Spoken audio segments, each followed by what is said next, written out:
To find additional episodes of this program, as well as other content, visit eaglemountain.tv.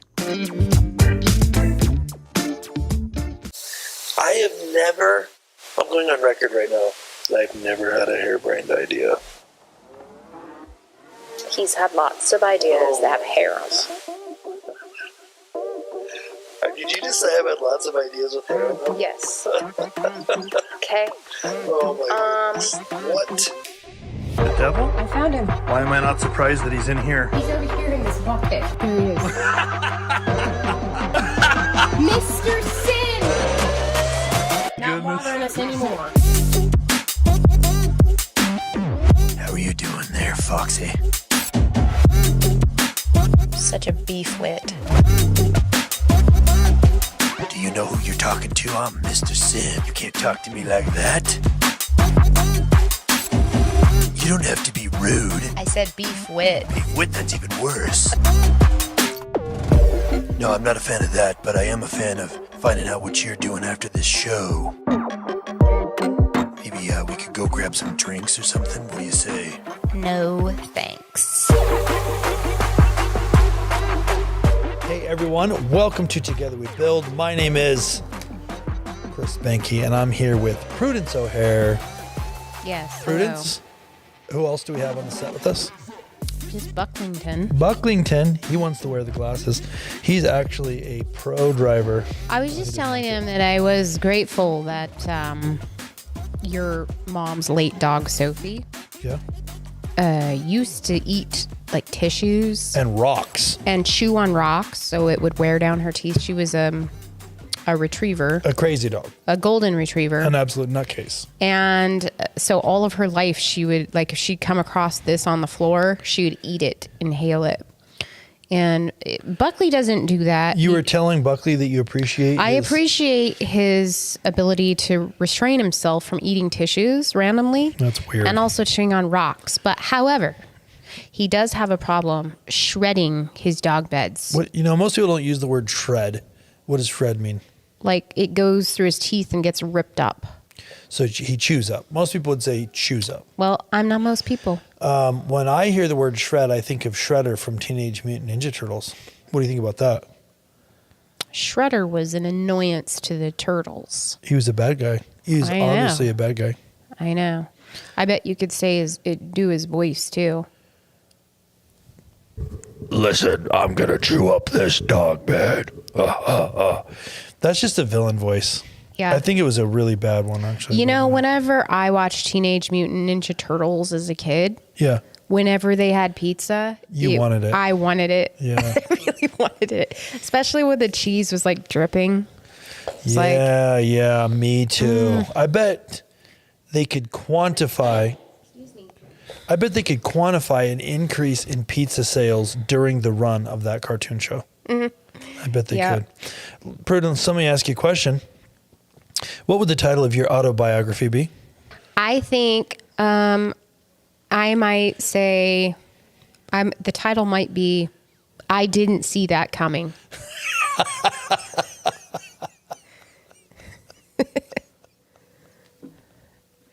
What about you? Oh. I think the title of mine could be Hold Steady.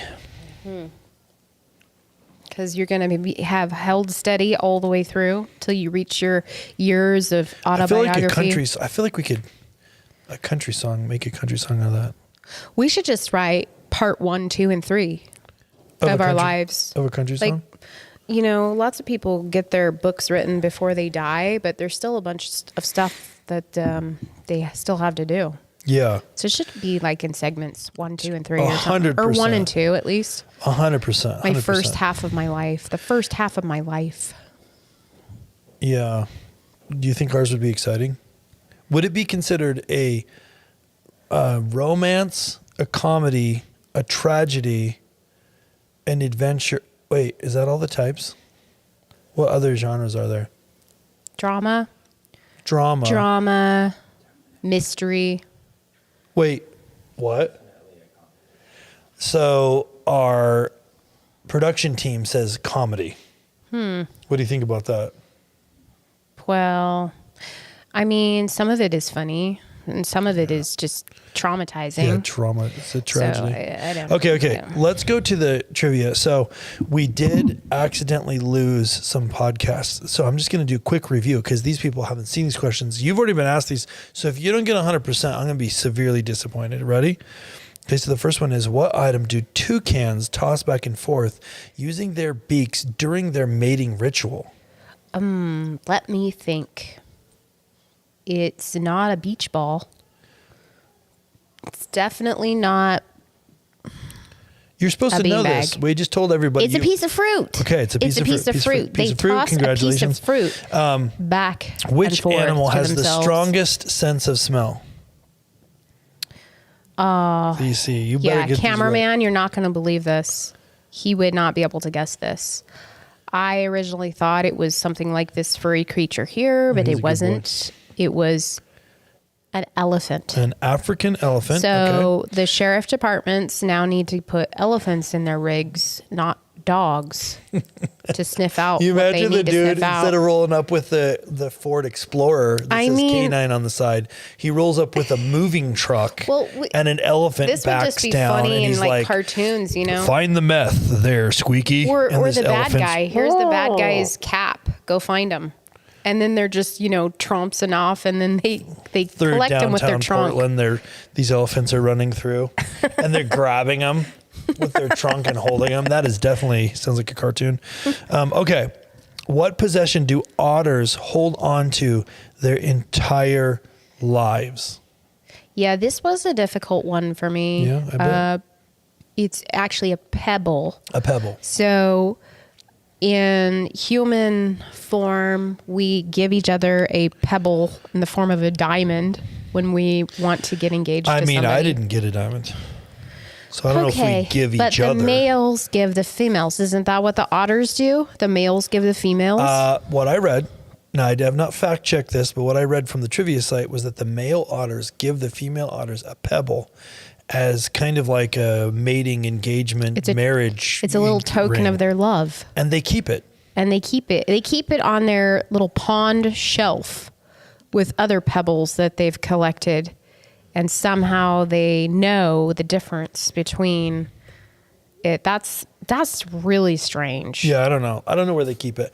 I don't know how they keep track of it. They put it in a little jewelry box or something, and they have that next to the fish or whatever. I have no idea. Their little Okay, so coat those pocket. are all the ones that you already got. So hopefully you got all those Yeah. right, and you did. Okay, so now let's go on to some that you have not had. I'm just checking to make sure. Okay. By the way, otters giving the girl otter a pebble and she keeps it her whole life is super cool. Just so you know. If only humans were as dedicated as otters. I keep stuff, and sometimes you don't like it that I keep it. Yep. Perfect. So, you ready for the... Okay, here you go. What sea creature can be broken into 5 pieces and still survive?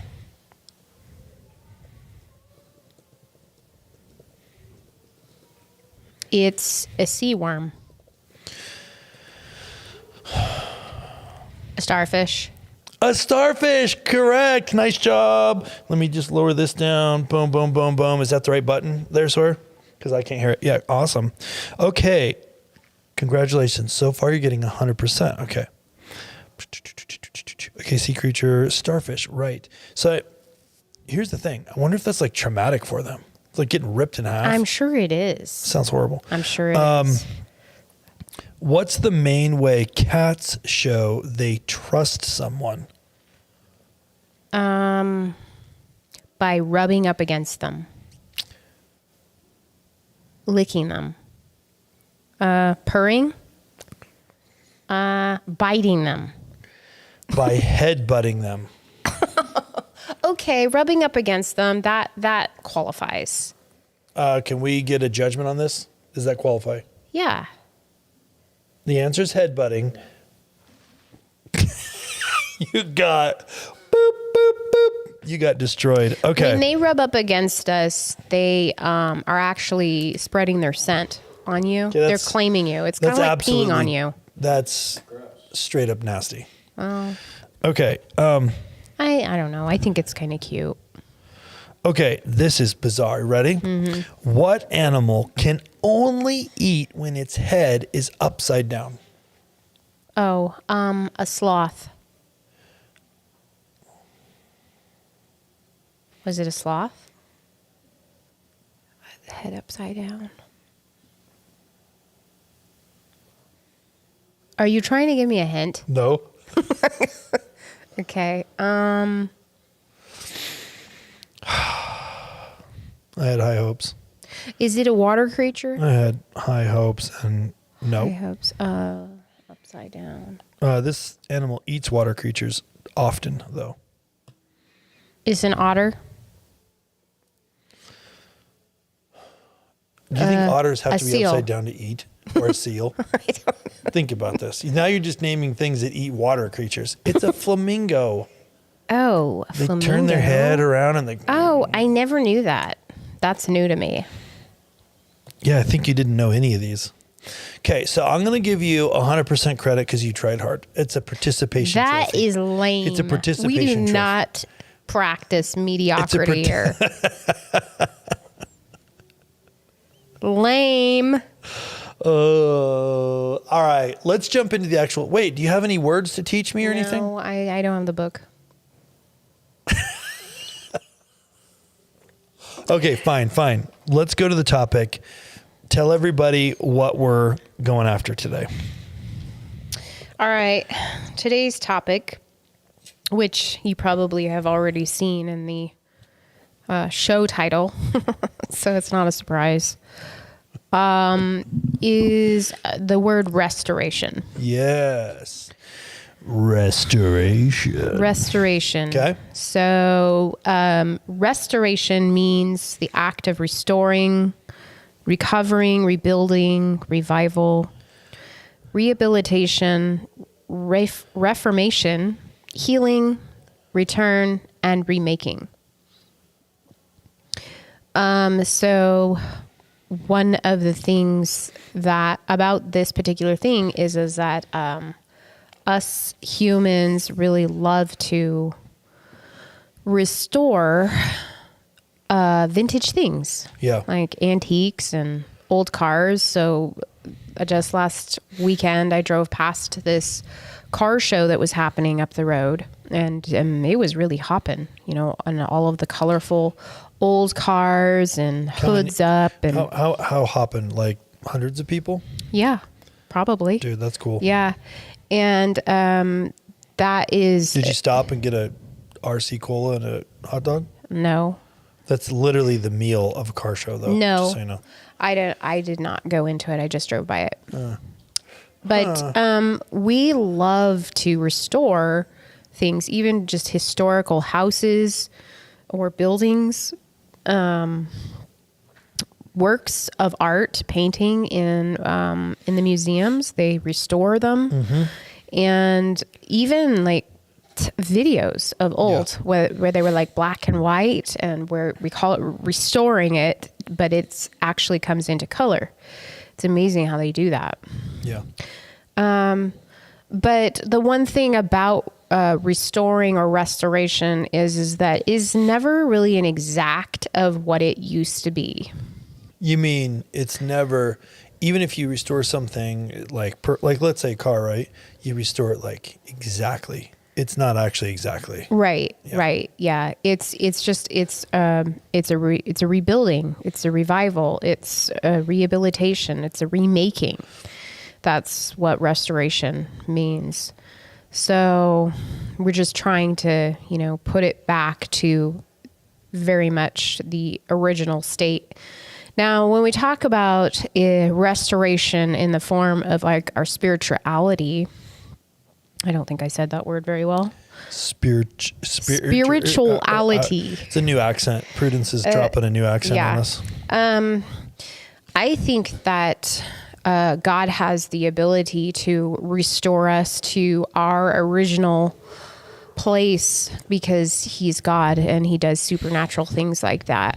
But as far as like material possessions and such, we can only get it to a certain place of original So of you're what saying it used to be. You're saying we can and should and make an effort, but it's never Yeah. perfect. Yeah, exactly. So as I was kind of studying this subject, I came across this 4 R's of restoration, and it was on somebody's website. I'm not even sure that they knew where they found it. Otherwise, I probably would have quoted it. But What kind of weirdo stuff are you bringing into this thing? anyways, so the 4 R's of restoration, according to this one place, I didn't invent this, was the first one was replace. And this is in Ezekiel 36:26. He will replace our hearts of stone. So in restoration, we are replacing. We're replacing the parts that are broken. Yeah. And adding the new to make it work again. Yeah. So he will replace our hearts of stone. And I think that a lot of us have hearts of stone Yeah. that need replaced with something that is soft and pliable and can be vulnerable. Hearts of stone can't do that. They're full of pride and arrogance and deception and everything else that is unpleasant. It cannot, the Lord just cannot penetrate Right. through it. So, the second R of restoration is renew in Romans 12:2. We become renewed in our minds. So as we are young and are going through stuff, a lot of times we get traumatized or abused or are learning beliefs about things that we shouldn't be believing. So we're constantly being bombarded to be a part of the devil's team. And we need renewed minds. So when you become baptized, that doesn't just come with a renewed mind. We have to actively get that. And sometimes it's daily. So I just want to make sure everyone understands. So when you say renewed mind, you're not talking about salvation. Right. So we have to separate that. Yeah. I think a lot of times the church has a kind of a weird understanding that like salvation is it. Right. But if we we got them baptized, we and got that's it. dunked them, We're done. We put a sticker on the side of our car. But if you step back for a second and you say, well, why did God create man in the first place? And that was to have a relationship with us. Then obviously salvation is not the end goal. Right. Like he wants to develop a friendship with us, a relationship with us. Yeah. So that's the starting point, the foundation, the base of the hill. Mm-hmm. But we're supposed to go up the hill. Yep. And in order to go up the hill, we have to have renewed minds. Yeah. That is where our battleground is in the spiritual side of things, in our mental. Right up here is where our battle is happening all the time. Yeah. It's not against flesh and blood. Right. Okay. So replace. He'll replace our hearts of stone. He'll renew us. We become renewed in our minds. And the third one is revive. Romans 6:4. We are raised from the dead and walking in a newness of life. That's talking about coming away from sin. You know, that's really beginning a whole new life with a different direction. Yeah. And the fourth is return. Romans 5:10. Reconciliation through the perfect sacrifice of Jesus. Wow. And I think that all 4 of these words here are definitely a part of restoration: replacing, renewing, reviving, and returning. Yeah. So,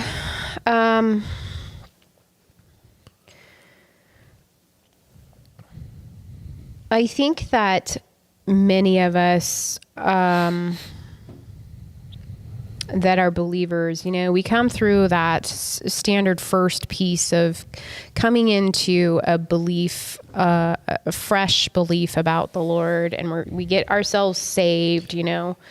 But the problem is that there is not a large understanding that is really just the beginning of things. That the restoration process is a process. It takes time. All through our life, we're being restored. We're walking through restoration. And I think that there's lots of checkpoints that we go through in our lives if we are actively living for the Lord, the way in a life of surrender and obedience. There's different checkpoints that we make it through. And just like perhaps like a material item, you might first restore its wood on maybe a chair, and then you're going to maybe replace the springs, and then also the material on it. Yeah. Until you get it to a point where it's like it's pretty good working order. Right. So, in humans. And in the world of us humans, we tend to think that that there isn't really any work on our behalf, like that the Lord is just going to come in and do everything. Right. And he's just kind of like, put your hands up, everyone. This is it. This is it. And it's really, it's about us being in partnership with him. Yeah. To come into points of restoration. He doesn't. So, Bobby Hobby, our senior leader here, talks a lot about the Lord doesn't want to do things for us. He wants to do things with us. Yeah. Yeah. So good. This point of restoration is about it's a cooperation of both the Lord and us working together, to get us to a point of restoration. And that is what he's asked us to do. That's what he's called us to do. He hasn't said, okay, everybody get your ticket to heaven and then just sit in your nasty habits, your bad beliefs, your sin. On your rapture rugs. Yeah, on your rapture rugs, and just, hold tight because you've got your ticket to heaven and that this is as good as it gets. Yeah. That is not what he asked us to do. I think it's important to, if you look at Scripture, you see virtually, I think there might be no examples where God didn't choose to partner with one of his people. So from a theological standpoint, we got to understand, while it's true, God doesn't need anything. He doesn't actually need anything. Obviously, he doesn't need anything. He spoke the universe into existence with some words. So he doesn't need anything, but he chose to create us in a way where he made us for a purpose, on purpose, and he wants us to partner with him.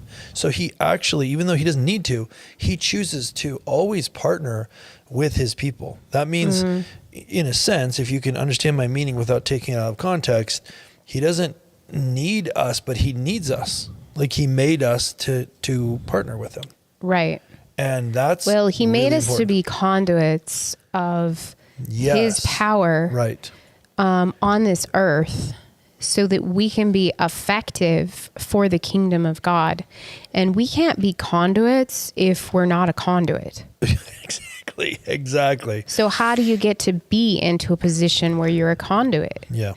And I think that lots of people, we miss this part, because this part, like we talk about all the time, it's like, well, if the devil can't prevent your salvation, he's going to derail your calling. He's going to derail your restoration process and your healing process so that you will be the least effective as possible. Yeah. So he's going to make the devil and the devils, because there's devils, is going to present to you the lie that your misery, your trauma, your pain, your depression, your anxiety, your ADHD, your health problems, like everything, all the pain and turmoil that we all go through is normal. Yep.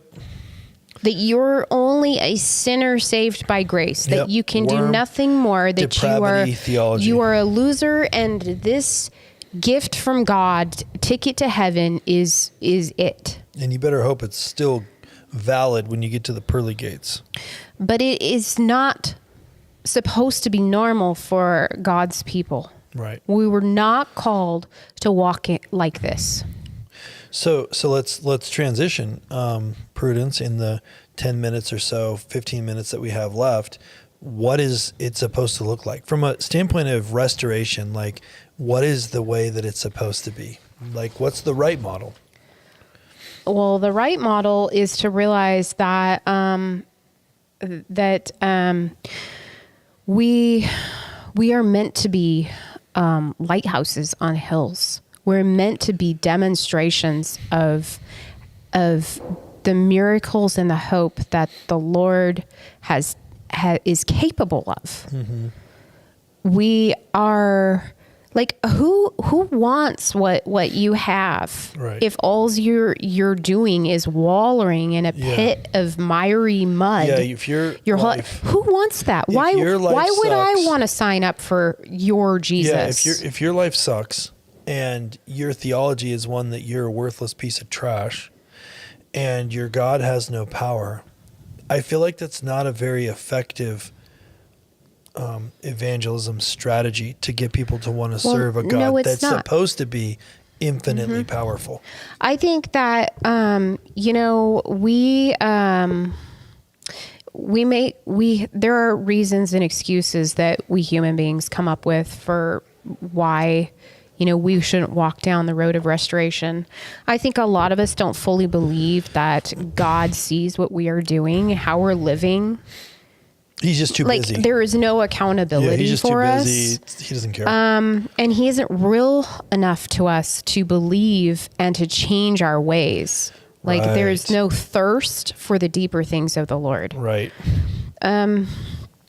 So also, we think that God will just forgive us and allow us to indulge in our lack of self-control and living just no different than a person of the world would. Right. Okay, so it's never-ending grace. It's grace abuse. Right. And the reality is, it is never-ending grace. This is why it's so important that people understand this, so that they're not taking advantage of God. Well, right, because that's where it comes around, swings around to our own responsibility of our hearts. Right. Like, who do we think we're fooling? Well, if we think we're fooling God, we're not super bright, right? I'm just saying. Well, or we're just busy making excuses for it, It's not reality to us. Yeah, exactly. So I think our message really largely in our family of believers is, look, if you've decided to admit to, hey, I've been in this sin, or whatever the case is, or perhaps you're realizing, wow, I've been living my entire life and I'm realizing that I'm not supposed to have all of these nasty beliefs about myself. I'm not supposed to be in addictions. Mm-hmm. Like all of these things, the chains of trauma and abuse and. So I think you need to press into that a little bit, because this kind of ties into this, and I think we have enough time to go here, but really this ties into this idea of, hey, look, I'm just a sinner saved by grace. I'm always going to be a sinner. I'm going to constantly be falling. And man, I'm so glad that Jesus, is going to rescue me again. And that literally leads people into this, what you are calling grace abuse. And how does that reconcile with verses that say things like, when Jesus said things like, go and sin no more? Like, how does that work? Like, what are you saying with regards to restoration? I'm saying that we need to understand that we're not, we're intended to do more than just wait for the Lord to take us home. And in order to do more, we have to get rid of what's holding us back, what's holding us down. Now, Scripture is packed with places telling us like how we should behave or whatever the case is. But how do you get there? Like, I just try, and I just can't do it. How do you get where? How do you get to the restoration? How do you get to those good behavior, the fruits of the Spirit that are there? Great question. You know, who's telling us how we get there? We're just told how to be. And then you come away from your Sunday service. Yeah, I should be better. Yeah. But what are the tools? Harder. What is the ways to get there to a point where you're not trying, you're actually living it. Yeah. And you're living it because you want to. Are you asking me or do you have an answer? Well, I mean, we're having a conversation about this. Yeah, so here's the first thing I think is the most important thing. Well, I don't know if it's the most important thing. This is a very one of the most first things is you have to change the mindset. So we talk about here at Eagle Mountain, we talk a lot about this concept of programming your reticular activating system, your RAS in your brain. That's the part of your brain that is looking for patterns, looking for things. It's like you say, hey, I'm going to make pancakes, and you kind of have a recipe kind of memorized. And let's say that includes flour and water and eggs or whatever. And your RAS is kind of programmed, okay, well, I need flour, eggs, and water, and it's like looking for it. So if we're programming our brain, if we're programming our RAS with the data of, I'm just a filthy sinner, I'm just a filthy sinner, I'm just a filthy sinner, then your brain its job is to go create the environment that you're programming it with and create and look for and find opportunities to become just a filthy sinner. Right. So one of the most important things we need to do is to change our mind. This is what he was talking about in the Renew Your Mind R.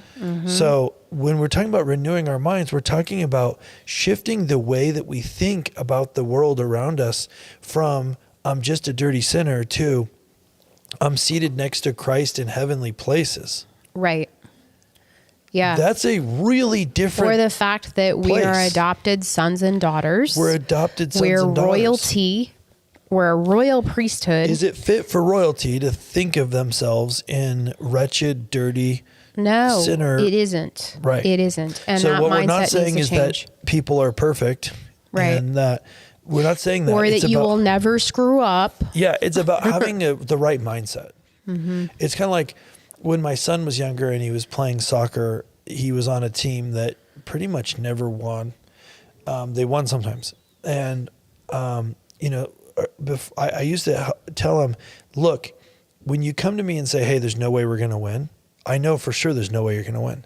Now, if you come to me and say, hey, we are for sure going to win, you might not win. You're going up a team that's technically better than you, but you definitely have a chance more than if you go into the match saying for sure you're going to lose. Yeah. Yep. I think that it's important to note this because I think a lot of us try to get self-help in a lot of various ways. And one thing that is the Christian world and the church needs to be careful of is a lot of New Age practices. Yeah.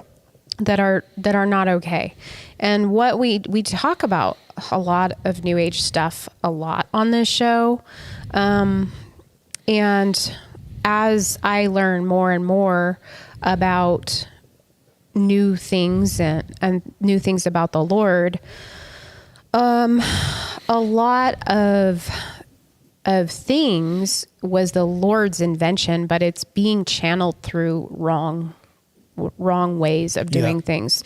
So it can be very, very confusing. Yes. So I think that we just need to be reminded that Jesus is the only one capable of bringing complete and perfect restoration. It isn't Reiki. It's not yoga, New Age meditation, not the Course of Miracles, crystals and spells, incantations, or tarot cards. What about gender changes and stuff? No, doesn't work. Not years and years of counseling and self-help books either. We can sit there, spend thousands of dollars paying a counselor to hear us whine and complain when actually the answer all along has been to wipe the slate clean with the deliverance ministry, which isn't freaky. It's not scary. It's a process of getting rid of things and closing the doors that you've opened in your life. It's not a scary thing like Hollywood would make it, okay? Yeah, totally. It's about setting that foundation so you can build upon it on a firm foundation. Yeah. But the people called the church, which is us, we have to start the process of full restoration and everything it includes. And we have to see that the idea of free salvation isn't really free. Right. This is an exchange. Totally. This is an exchange for your servanthood and life. Well, let's clarify something, because I think, a lot of people are going to freak out. So salvation is free. Like, it is a free gift. The development of the relationship with the Lord, which is the purpose of the salvation, is to restore you back into what God originally intended and create an opportunity for you to develop a relationship for all of eternity with God. So, like, what Jesus does is free, but that doesn't mean that there's not a cost to living the way the Lord has created you to live. So what I mean by that is, like, what we believe is that every single person was created on purpose for a purpose before the foundations of the earth. In other words, God designed you on purpose for an assignment that he had that fits in with what he's trying to do, to bring heaven to earth. And so he created you for that reason. And salvation, being a free gift, doesn't mean that that's not hard work, the reason you're here. Yeah. And so this restoration part should be a foundation. It's like we always say, salvation is like you're at the base of the mountain, and now you want to ascend the mountain in this all developing, ever maturing relationship with God. And if you're not doing that, then you have to kind of ask yourself, like, well, do you really believe the things that you claim to believe? Because if you do, then why wouldn't you be ascending this, developing this, maturing this relationship with the Lord? Yeah. Yeah. I think that pretty much sums it up. But I just really feel like there's so much more to just getting baptized in water. That's your start. And there needs to be a change, a mindset change of what we're supposed to look like as the bride of Christ. Yeah. And it needs to be different than what's out there in the world. Yeah. Yeah, it's kind of like, like, let's say heaven is Disneyland, and you're like, hey, so what we're going to do is I'm going to buy a ticket to Disneyland. And this is what God's doing, and I'm going to give it to you. So now you got a ticket to Disneyland. And then all you do is care about that you got in. But then you spend, and you get to go in, 20 years from now. But between now and then, all you're doing is caring that you got into Disneyland. You're not developing a relationship with the Father that gave you the ticket in the first place. And he's like, hey, you want to do something? You want to go higher? You want to develop a deeper relationship? You want to come up the mountain into my presence? And you're like, no, but let me just tell you, I'm super grateful that I have this ticket. And that's all. It's like, no one would do that. That's weird. But that's kind of what we're doing. when we don't take the process of restoration seriously. And you got to understand, that's God's model. He sent Jesus to earth to restore back what Adam and Eve botched up. His model, Jesus' model, was a model of restoration. Yeah. So that should be the way we approach everything. So let's not just restore our historical house and chair And car. Let's look at restoring ourselves I love that. spiritually, Yeah, it's so good. because we don't get to go higher until that element is completed, or That's so at good. least well into the process of. It's so awesome. Prudence, thank you so much. You guys, thank you for joining us today on Together We Build. A couple things you got to know about. First of all, if you go to chrisandprudence.com and there's a shop page there, and if you click on that, there's some sweet merch, right? You got all kinds of amazing stuff. Plus, Prudence's book and her books and her music stuff's there. So check that out. You got to go there. Also, this is produced by Eagle Mountain TV. So if you go to eaglemountain.global, you'll find all the other episodes of Together We Build. That's the name of this show. There's also other really awesome programming there. You got to check it out. Go there. You can support this ministry, everything that we're doing. Take some time. Share this out. What do they say, Sawyer? Like, subscribe. Like and subscribe, please. Notifications. Turn your notifications bell on. And with that, we'll see you guys on the next one. Thank you for watching Together We Build with Chris and Prudence. To learn more about this and other amazing programs, visit eaglemountain.global. To learn more about Chris and Prudence and the ministries they serve, visit chrisandprudence.com.